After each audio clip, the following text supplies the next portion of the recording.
오늘은 저희가 요한복음의 말씀을 통해서 함께 우리의 신앙에 대해서 생각해 보려고 합니다.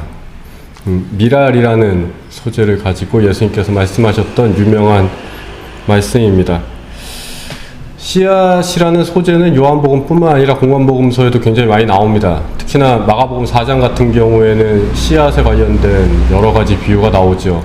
땅에 뿌려진 씨앗의 비유, 그 자라나는 씨앗의 비유, 겨자씨의 비유, 이렇게 세 가지 비유가 연속적으로 나타납니다. 이 씨앗이 심겨지고 그것에서 무언가 자라난다는 것은 그 당시 예수님 당시 사람들에게 굉장히 친숙한 소재였을 겁니다. 그 사람들도 씨앗을 심었을 때 거기서 싹이 나고 자라나서 열매를 맺는다라는 거 다 알고 있었죠. 너무나 친숙한 현상인 겁니다. 하지만 그 안에서 어떻게 생명이 만들어져 가는가? 왜 그 씨앗이 큰 나무가 될 수 있는가? 거기에 대한 과학적인 지식은 물론 그 당시에는 없었을 것이고, 지금 저희들도 과학적으로 어떻게 밝혀지긴 했지만, 그럼에도 불구하고 생명이 어떻게 만들어지는가에 대해서는 저희도 아직 잘 모릅니다.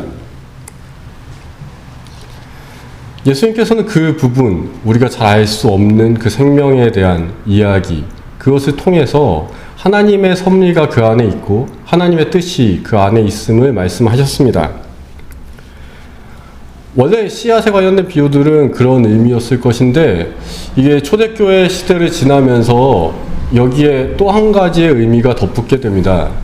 예수님의 죽으심과 부활을 경험한 제자들이 예수님의 말씀을 다시 생각하고 다시 해석하면서 이 씨앗이 심겨진 것, 그 씨앗이 죽은 것은 예수님의 죽으심과 연결이 되고, 씨앗에서 열매를 맺는 건 예수님의 부활과 연결시키게 됐죠.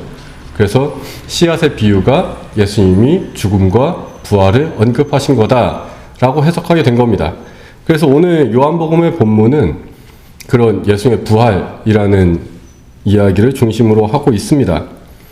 이건 꼭 요한복음 공동체만 이렇게 해석한 게 아니라 전반적으로 초대교회에서 그렇게 해석했던 것 같습니다. 고린도전서 15장을 보면은 사도 바울도 이와 똑같은 이야기를 하죠. 예수님의 부활 사건은 죽음이 더 이상 끝이 아니라 어쩌면 시작이라는 것을 이야기하신 겁니다. 예수님의 부활 속에서 죽음과 생명은 같이 맞닿아 있습니다. 죽음은 끝이 아니라 새로운 생명의 시작이 됩니다. 마가복음에 나타난 이 비유들도 어떻게 보면 사실 마찬가지입니다. 땅에 떨어진 씨앗들이 좋은 땅에 떨어졌을 때 그 생명을 잃지 않고 잘 자라나서 열매를 맺게 된다. 그 씨앗이 엄청나게 큰 나무가 된다. 그런 이야기들이죠. 죽음과 생명이 이렇게 맞닿아 있는 것, 그것이 꼭 복음서 시대에만 있는 개념은 아닙니다. 사실은 구약 성경에도 이런 식의 개념이 나타나죠. 구약 성경에 나타난 심판과 구원입니다. 심판과 구원은 항상 붙어서 나타나죠. 심판이 있으면 구원이 있습니다. 심판이 죽음이라면 구원은 생명이죠.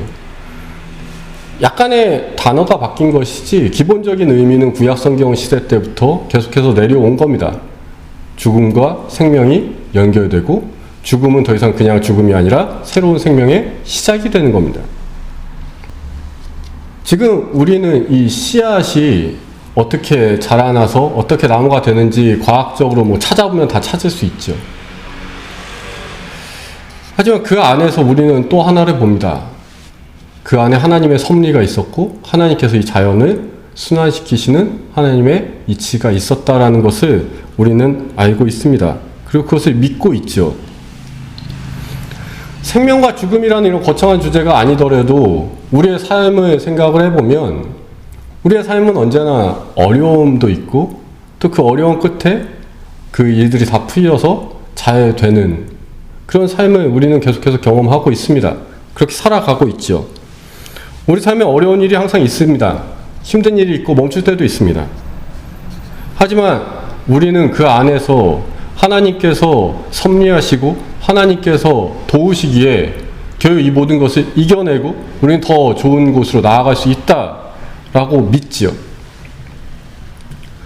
이게 뭐 비 온 뒤에 땅이 굳는다라든가 뭐 새옹지마라든가 그런 식의 경험적인 우리의 지식을 이야기하는 건 아닙니다.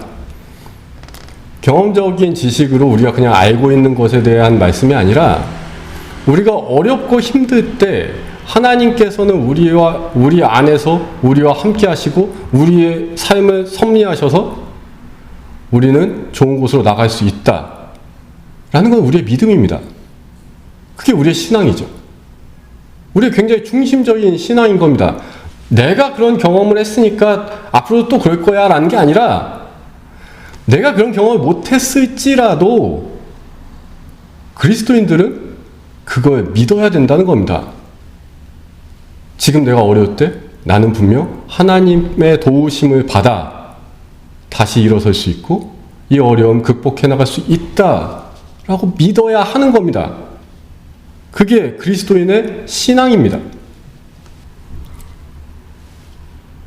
땅속에서 한 알의 밀알이 자신을 죽이고 새로운 생명으로 움터오는 것, 우리가 매일같이 날마다 볼 수 있는 그런 현상입니다.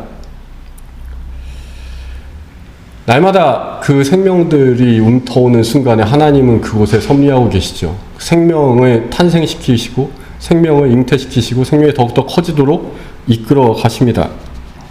날마다 하나님은 섭리하십니다. 이것은 우리도 마찬가지입니다. 우리의 삶에 하나님은 항상 섭리하시고 우리의 어떤 일이 있더라도 우리가 더 좋은 곳으로 나아갈 수 있도록 우리 안에 역사하십니다.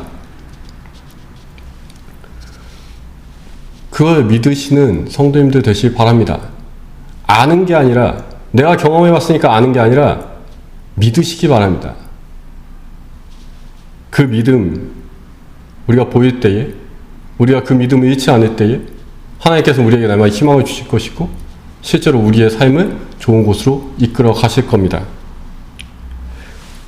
지금 코로나로 인해서 예배를 드리지 못하는 이 순간도 어떻게 보면 교회가 멈췄다라고 얘기할 수 있겠지만 저는 그렇게 생각하지 않습니다. 교회는 멈춘 게 아니라 또 다른 생명으로 태어나기 위해서 잠시 정지해 있는 거죠.